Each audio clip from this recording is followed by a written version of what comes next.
और बजट से जुड़ी हुई इस वक्त की बड़ी खबर आ रही है। जम्मू कश्मीर विधानमंडल की आय और खर्च का लेखा जोखा भी इस बार बजट में पेश होगा। बिल्कुल, वित्त मंत्री निर्मला सीतारमण इसका पूरा जो ब्यौरा है वो पेश करेंगी। अंग्रेजी और हिंदी में ये पूरा विवरण रखा जाएगा सामने।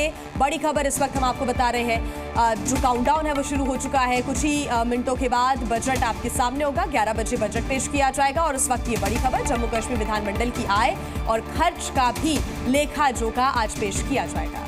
तो बड़ी खबर, जम्मू कश्मीर विधानमंडल की आय और जो खर्च है उसका पूरा ब्यौरा आज बजट में पेश किया जाएगा। 2019 में जम्मू कश्मीर में धारा 370 हटने के बाद कई तरह के बदलाव हुए हैं और एक ये बदलाव भी इसका हिस्सा होगा।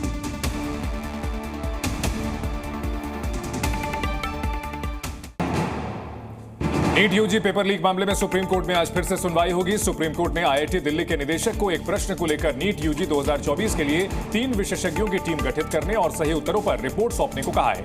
अब आईआईटी दिल्ली के विशेषज्ञ आज दोपहर 12 बजे तक सही उत्तर कोर्ट को बताएंगे। दरअसल कुछ छात्रों ने प्रश्न संख्या 19 के 2 विकल्पों के लिए अंक देने के एनटीए के फैसले को चुनौती दी थी। एनटीए ने 2 ऑप्शंस को सही बताकर 4 अंक दिए थे। कमेटी इसी का अध्ययन कर राय देगी। पश्चिम बंगाल के राज्यपाल ने बांग्लादेश में संकटग्रस्त लोगों की मदद करने के बारे में मुख्यमंत्री ममता बनर्जी की टिप्पणी पर उनसे स्पष्टीकरण मांगा है। राज्यपाल ने संविधान के अनुच्छेद 167 के तहत मुख्यमंत्री से विस्तृत रिपोर्ट देने को कहा है। उन्होंने पूछा है कि किस आधार पर संवैधानिक नियमों की अवहेलना करते हुए ऐसी सार्वजनिक घोषणा की गई है।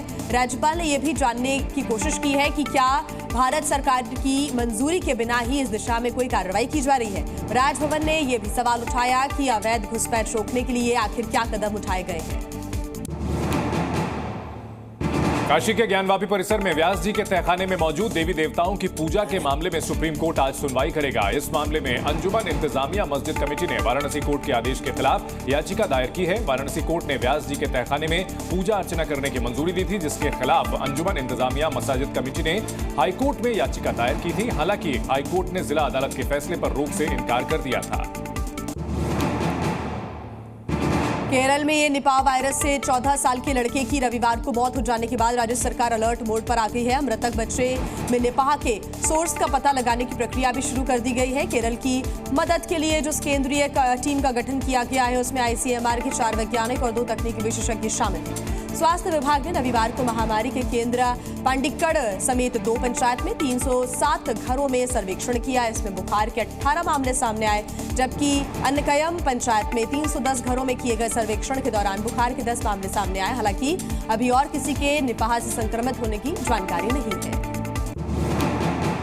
बजट से पहले आर्थिक सर्वेक्षण में कई अहम बातें कही गई हैं। सर्वे में कहा गया है कि 2030 तक हर साल 80 लाख नौकरियों की दरकार होगी। प्राइवेट सेक्टर का भी साथ लेना होगा। इसके साथ ही कंपनियों को आगाह किया गया है कि नौकरियां कम करने के लिए उन्हें एआई जैसी ज्यादा पूंजी निवेश की दरकार वाली तकनीक पर निर्भर नहीं रहना चाहिए। आर्थिक सर्वेक्षण में यह बात भी सामने आई है कि श्रम पर पूंजी को तवज्जो देना लंबी अवधि में कंपनियों के विकास की संभावना के लिए नुकसानदायक है। जी न्यूज़।